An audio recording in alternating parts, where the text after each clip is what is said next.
Olá, coisa querida! Professora Adriane Fauti, vamos falar agora a respeito dos direitos sociais e natureza coletiva. Então, a gente já falou a respeito dos direitos sociais, a sua natureza, as suas características, quais são os direitos sociais. Aí, a partir do artigo 7º, nós começamos a falar a respeito dos direitos de natureza individual, aqui aqueles direitos trabalhistas, previstos especialmente no artigo 7º da Constituição Federal. E a partir de agora, a gente vai falar a respeito dos direitos sociais coletivos, que se iniciam ali no artigo 8º da nossa Constituição Federal, ok? Então vem comigo para o slide.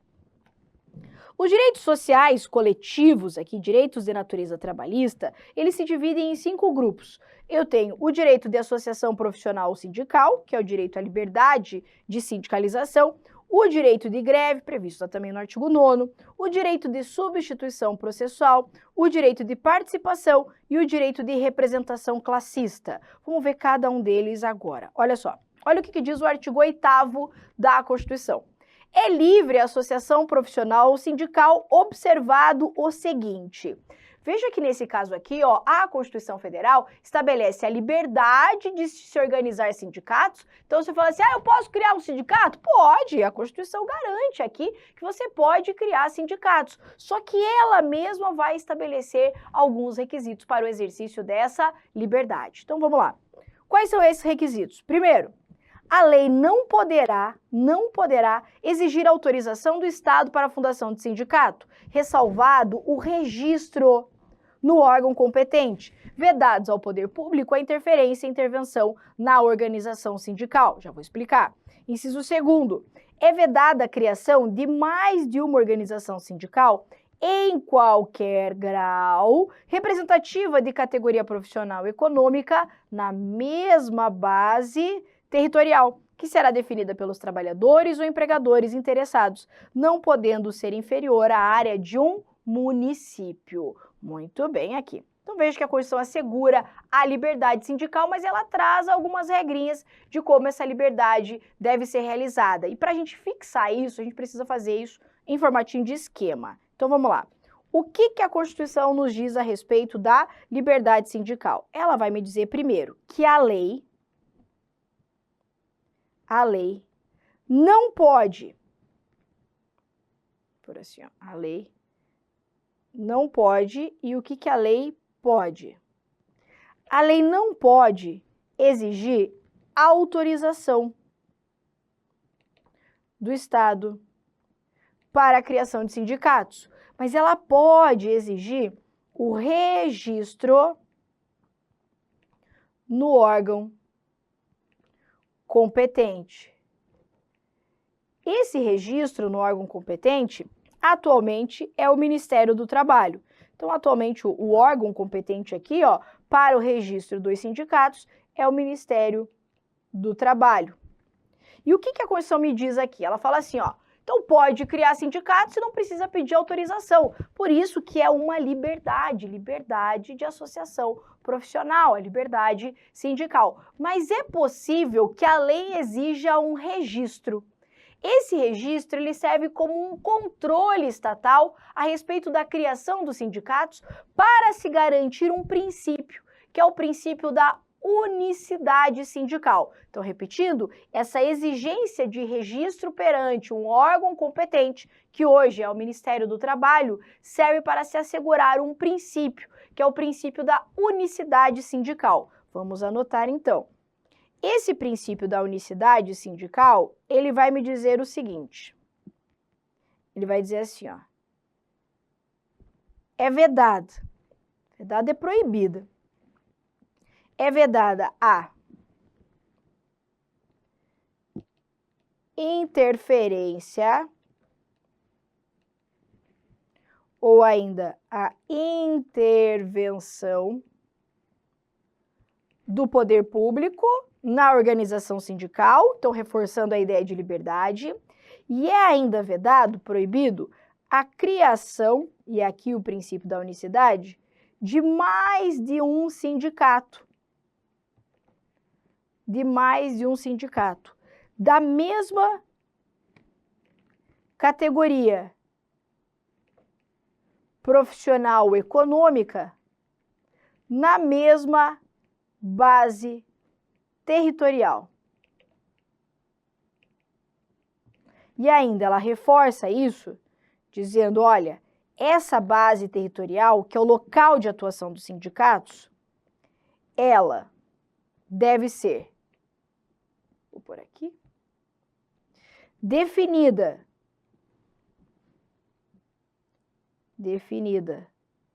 pelos trabalhadores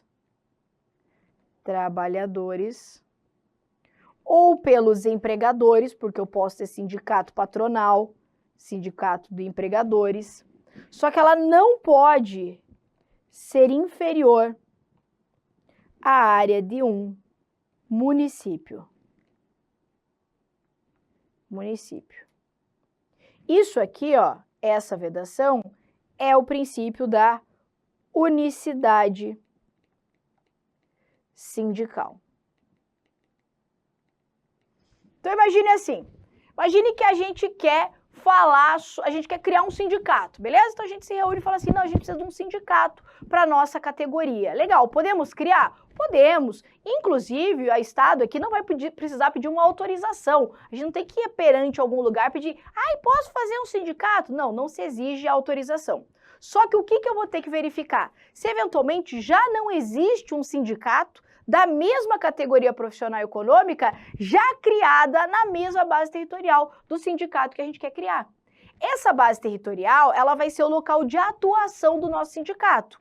Essa base territorial não pode ser menor que um município. Então, por exemplo, vamos imaginar que a gente quer criar lá o Sindicato dos Pescadores de Cascavel. E eu sempre dou esse exemplo porque eu acho que não existe sindicato de pescador em Cascavel, até porque a gente tem o quê aqui em Cascavel? Malemar o lago municipal aqui, difícil para os caras pescar, né? Então imagine o Sindicato dos Pescadores de Cascavel. Será que eles podem definir como base territorial o município de Cascavel? Pode. O que eles não podem é definir como base territorial uma área menor do que a área de um município. Por exemplo, vamos imaginar que esses trabalhadores queiram definir como base territorial a área de um bairro do município. Não pode o bairro, tem que ser pelo menos a área de um município. Pode ser uma área superior à área de um município, sei lá, por exemplo, o oeste do Paraná? Pode. O que não pode, perante a Constituição, é ser inferior à área de um município. Então veja que a base territorial é esse espaço em que os trabalhadores vão exercer aqui a sua atuação, ok? E essa proibição de se criar mais um sindicato da mesma categoria é o que nós estabelecemos como princípio da unicidade sindical. E é por isso que a Constituição permite a exigência de registro. Por quê? Porque o registro ele vai funcionar como esse controle para saber se já não existe mais um sindicato daquela mesma categoria profissional e econômica naquela base territorial. Ok aqui? Muito bem. Esse é o princípio, então, da liberdade sindical. Seguimos, então, vamos falar a respeito das contribuições. Olha o que diz o artigo 8º, inciso 4º da Constituição Federal. A Assembleia Geral, eu vou destacando aqui, ó, aquilo que eu acho mais importante, tá? Fixará a contribuição que, em se tratando de categoria profissional, será descontada em folha para custeio do sistema confederativo da representação sindical respectiva, independentemente da contribuição prevista em lei. Veja que aqui, ó, a Constituição Federal, ela vai falar a respeito da contribuição confederativa, que não se confunde com a famosa contribuição sindical. Aqui ela vai dizer que existe uma contribuição que vai ser definida por uma Assembleia Geral para custeio do sistema confederativo e essa contribuição independe, não tem nada a ver com outra contribuição prevista em lei. Essa outra contribuição prevista em lei, ela é a tal da contribuição sindical prevista lá na legislação trabalhista. E elas têm algumas diferenças, e essas diferenças que a gente tem que destacar aqui, ó. Então vamos lá. A contribuição confederativa, como eu disse ali, que a gente leu, ela é fixada pela Assembleia Geral, enquanto que a contribuição sindical, ela é fixada em lei, que é a própria legislação trabalhista, CLT. A contribuição confederativa, ela é facultativa, só que aqui cuidado, apesar dela ser facultativa, ela é exigível, ou seja, ela pode ser cobrada dos filiados ao sindicato. É o que me diz a súmula vinculante 40 do Supremo Tribunal Federal. Veja que essa contribuição ela é facultativa, mas se a pessoa estiver filiada ao sindicato, ela vai ter que recolher essa contribuição confederativa. Ah, eu não estou filiado ao sindicato. Será que eu sou obrigada a recolher essa contribuição? Claro que não sou obrigada, porque ela é de natureza facultativa, ok? E a contribuição sindical? Pois então, a contribuição sindical, ela era, antes da reforma trabalhista, uma contribuição obrigatória. Então, ela era uma contribuição que, inclusive, tinha natureza tributária.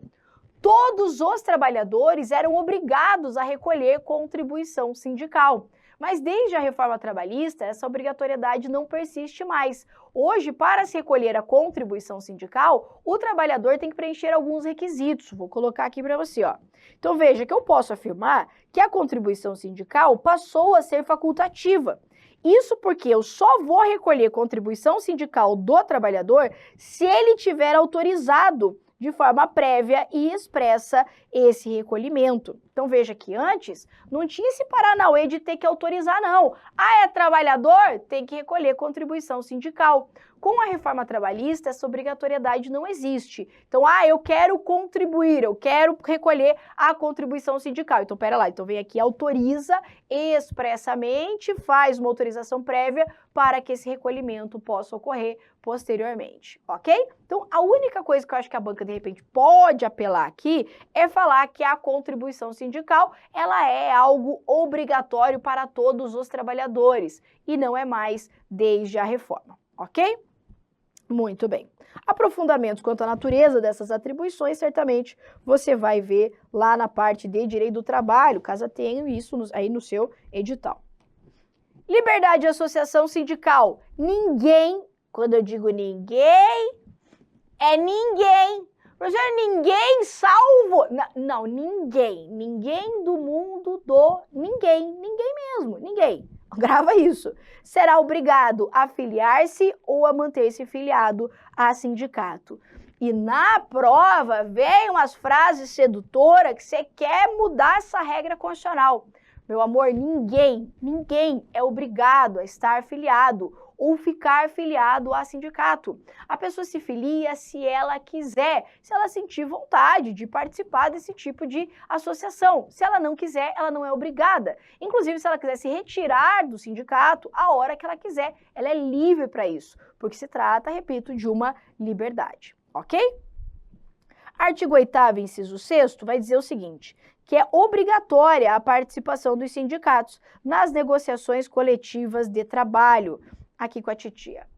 As negociações coletivas de trabalho, como a gente viu ao tratar do artigo 7º, elas são importantíssimas para negociar, inclusive, alguns direitos trabalhistas.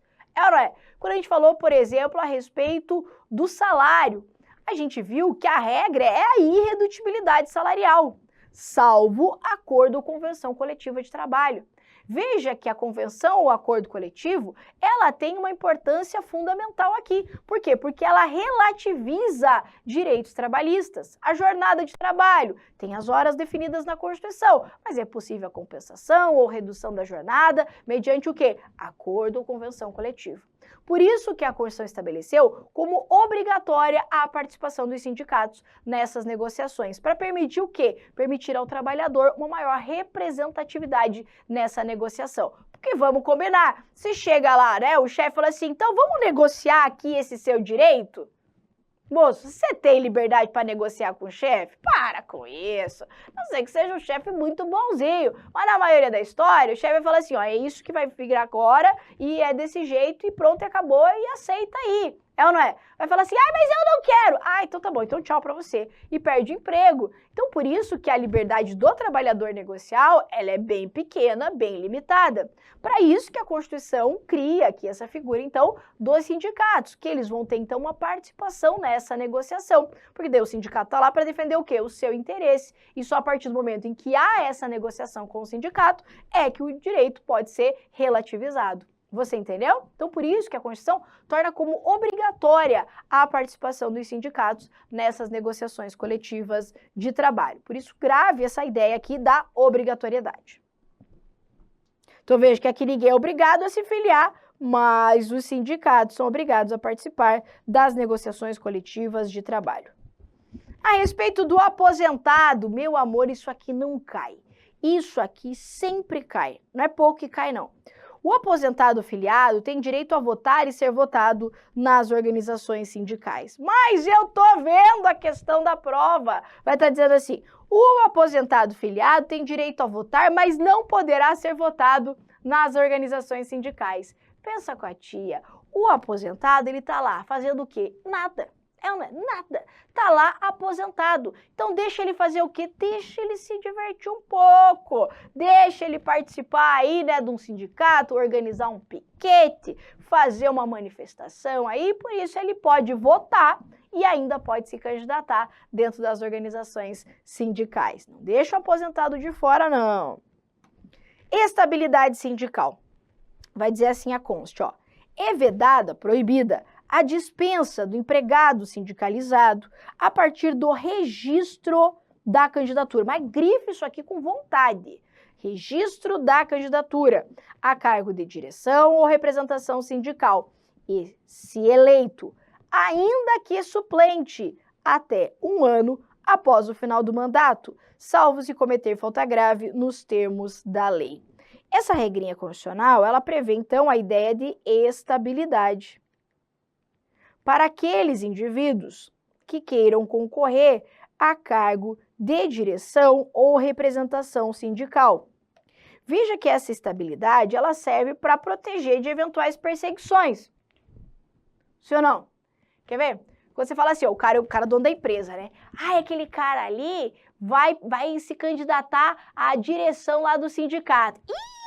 Esse cara vai me dar problema aqui, vou mandar ele embora. É ou não é? Ele não é bem visto, muitas vezes, ali pelo dono da empresa. Por isso que a Constituição trouxe essa regra de estabilidade, para que os trabalhadores possam ter essa liberdade de participar da organização, do sindicato, inclusive concorrendo a cargos ali de direção ou representação.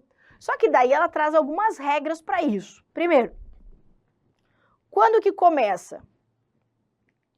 O início é com o registro. Registro da candidatura. Veja que durante todo o processo eleitoral, durante todo o processo de candidatura, a pessoa já vai ter a estabilidade. Na tua prova vai dizer que é desde a posse. Mas, meu amor, se a estabilidade só começar com a posse, o cara é mandado embora. Pensa assim. Por quê? Porque ele vai ser mandado embora na hora que o cara descobrir que ele está se candidatando. Então o cara fala assim, cadê aquele cara que queria se candidatar ali a cargo de direção ou representação sindical? Ah, aquele ali, manda ele embora. Então, para evitar isso, é que ele já tem estabilidade a partir de qual momento? A partir do registro da sua candidatura. Na prova, eu tô vendo, na prova vai dizer que é desde a posse. Não é desde a posse, é desde quando ele inicia ali o processo eleitoral, tá? Então, o processo de candidatura. A cargo de quê?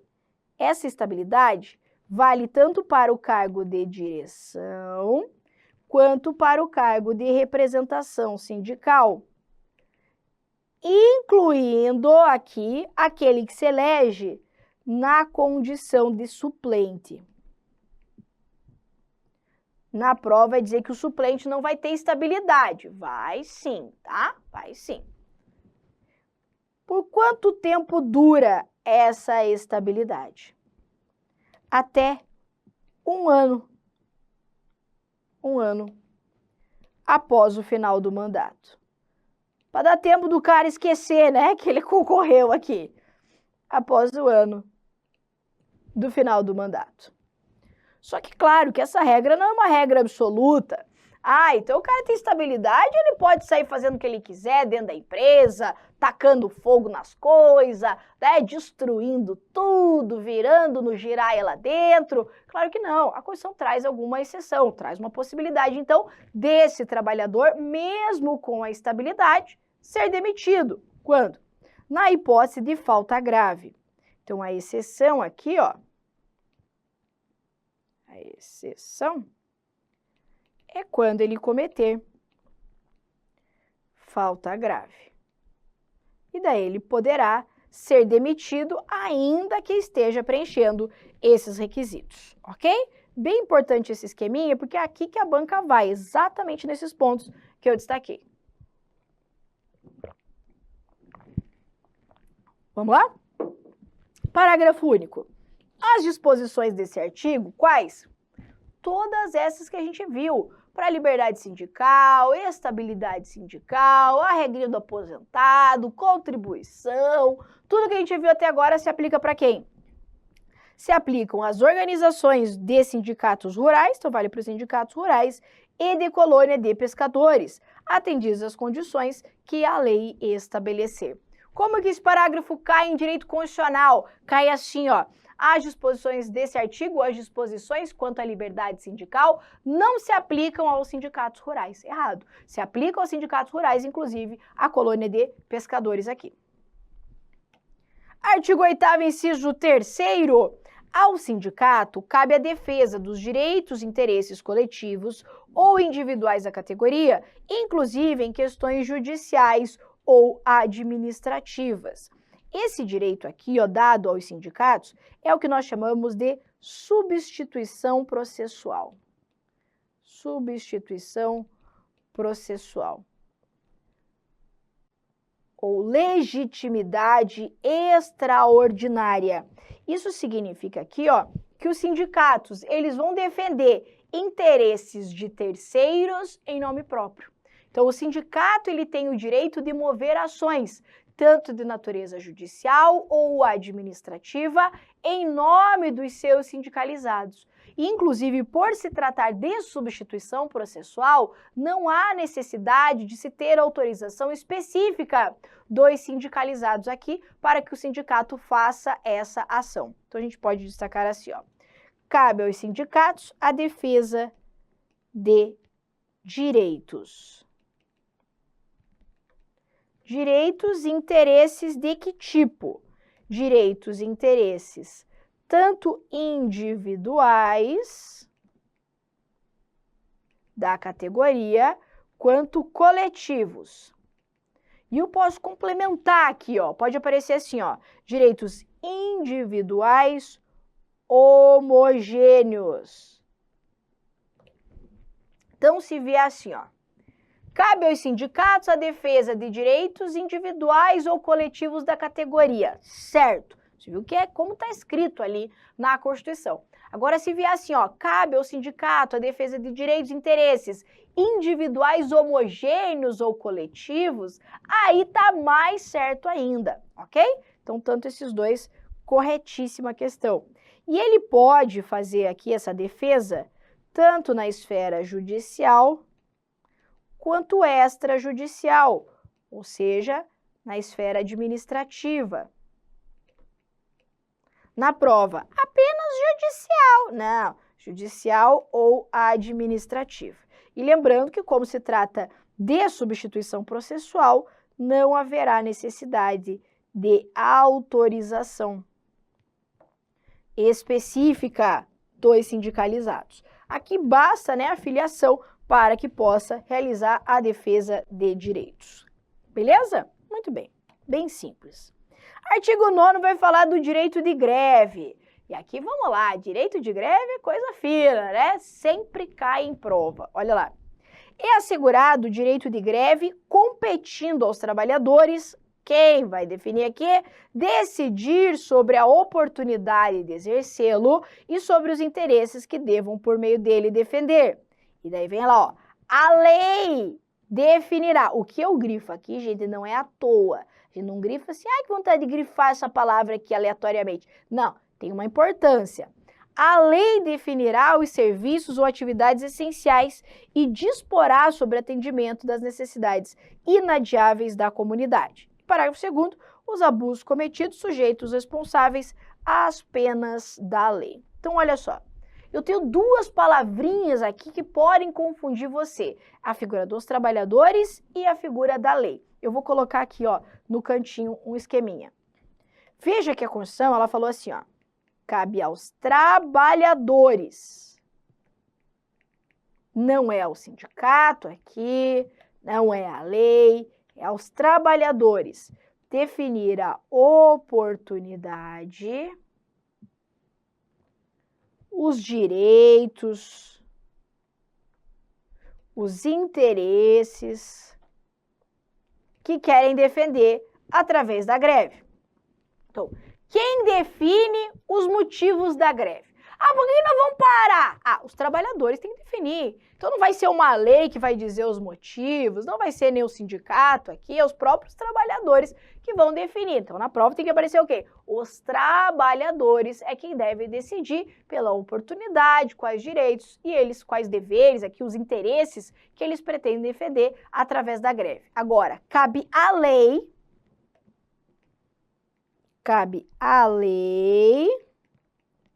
definir os serviços ou as atividades essenciais e o atendimento das necessidades inadiáveis da comunidade. Te explica aqui para você. Será que é possível greve em atividade essencial? Claro que é. Só que o que a Constituição está dizendo? Ela está dizendo assim que cabe à lei definir quais são os serviços ou atividades essenciais.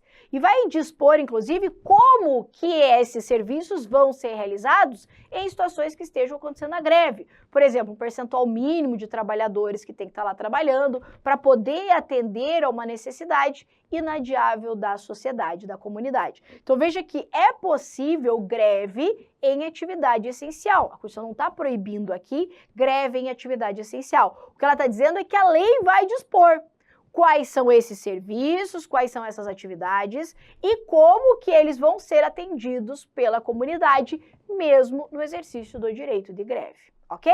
Lembrando que o Supremo Tribunal Federal entendeu que é proibido o exercício do direito de greve para aqueles indivíduos que pertencem à categoria dos órgãos de segurança pública. Entendeu o Supremo Tribunal Federal que se trata de uma atividade inadiável, mas completamente indispensável, que não caberia aqui o exercício do direito de greve. Então, vou repetir.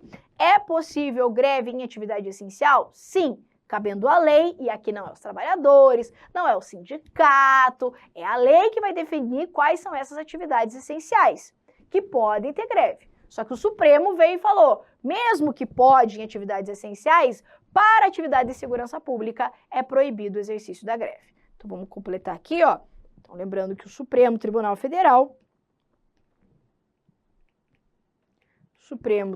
Federal proibiu o exercício desse direito, proibido, para aqueles indivíduos da área da segurança pública, incluindo aqui o pessoal da Guarda Municipal, ok? Muito bem. Fechamos direito de greve. Direito de participação. É assegurada a participação dos trabalhadores e empregadores nos colegiados dos órgãos públicos em que seus interesses profissionais ou previdenciários sejam objeto de discussão e deliberação. Aqui a parada é bem legal. Então eu tenho um colegiado, um órgão colegiado público. E esse órgão aqui, ó, ele discute, ele delibera, ele decide sobre questões profissionais ou previdenciárias de interesse aqui dos trabalhadores. Nesse caso aqui, a Constituição, de forma democrática, ela vai dizer, nesse colegiado devem integrar os trabalhadores,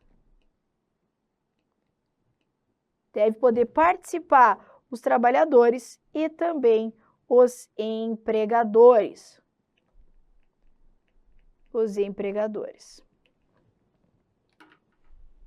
Então, por exemplo, na hora de se criar aquelas normas técnicas trabalhistas, NR do Janho lá, NR do não sei o quê, NR do não sei o que lá. Não tem isso aí? Lá no direito do trabalho tem um monte dessas NR, esses negócios todo.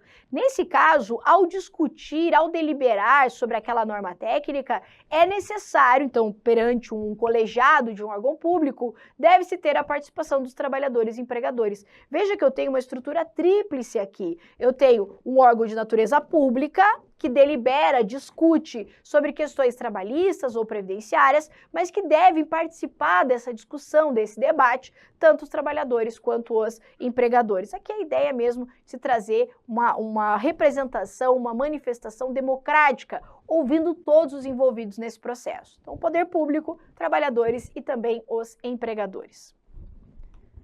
E o artigo 11 vai dizer a respeito do direito de representação classista, que me diz o seguinte: nas empresas de mais, não é menos, é mais de 200 empregados, é assegurada a eleição de um representante destes com a finalidade exclusiva, serve apenas exclusiva, de promover-lhes o entendimento direto com os empregadores. Quer ver? Você já lembra da época da escola, que tinha o tal do representante de classe? Você lembra disso aí? Tinha um representante de classe, que a gente escolhia lá um bobão, né, que queria lá assumir essa posição. Eu falo bobão porque eu sempre fui representante de classe. E a gente só tomava fumo, né? Aí escolhiam lá na sala, um bobão lá, que era o representante de classe. Esse representante de classe, ele fazia o quê? Ele tentava manter ali uma boa relação com o professor. Por exemplo, a turma tomou um fumo na última prova. Aí chegava lá, o representante falava assim: vai lá, descola lá para nós um trabalho com o professor. Ela não era assim. Aí ela, professor, aí a gente teve lá esse probleminha na sala e não sei o que e tal, e tentava ajudar a galera toda. Não tinha isso, tá? Esse representante de classe é esse representante de classe aqui. Então, naquelas empresas com mais de 200 empregados, empresas maiores, empresas grandes, os trabalhadores têm direito de escolher um representante deles. Então, eles vão escolher uma pessoa deles, que vai servir para quê? Para tentar manter esse paranauê ali, né? Esse relacionamento com os empregadores. Veja que o representante classista não se confunde com o que tem estabilidade sindical. Porque aquele que tem estabilidade sindical, ele tem essa estabilidade por integrar a estrutura do sindicato, por concorrer a cargos de direção e representação sindical. Aqui não tem nada a ver com sindicato. Aqui é os trabalhadores lá assim, vamos escolher alguém de nós aqui para poder, sei lá, nos representar, falar em nosso nome aqui perante o nosso empregador. Esse é o representante de classe. Na nossa prova, cai assim, apenas nas empresas com mais de 300 empregados. 200 empregados. Nas empresas com mais de 150, 200 empregados. Você tá entendendo? Então, aqui, a gente tem que saber, né, gravar esse número de 200 empregados. Agora, só não vai ser Juninho de prova. Presta atenção aqui na tia. Imagine que vem uma situação hipotética. Vem assim, considerando que uma empresa, uma indústria, tenha 400 empregados. Nessa situação, é assegurada aos trabalhadores a eleição de um representante com a finalidade exclusiva de promover o entendimento direto com o empregador. Certo ou errado? Claro que está certa. Professor, mas falou 400 empregados. Sim, mas ela não está falando que vai ter representante apenas a partir de 400. Ela está dizendo assim, uma empresa com 400 empregados vai ter direito a escolher um representante classista? Claro que sim. Por quê? Porque esse direito é assegurado a partir do momento que a empresa tem mais de 200. Então, se a empresa tem 201, tem direito. 250, tem direito. 300, tem direito. 400, também tem direito. Você está entendendo? Mas veja que o número que a Constituição exige aqui, claro, para que a empresa passe a ter esse direito é de 200 empregados. Estaria errada se a questão dissesse assim, para a empresa poder ter direito a representante de classe, aqui o representante classista, ela deverá ter mais de 400 empregados. Aí está errado. Você tá me entendendo aqui? Então, por isso, cuidado com aquelas questões, né, que colocam o número ali, você só pensa 200 e acaba errando questão fácil de prova. Muito bem, ficamos por aqui, então, nesse nosso bloco de Direitos Sociais. Espero que você tenha gostado e até breve.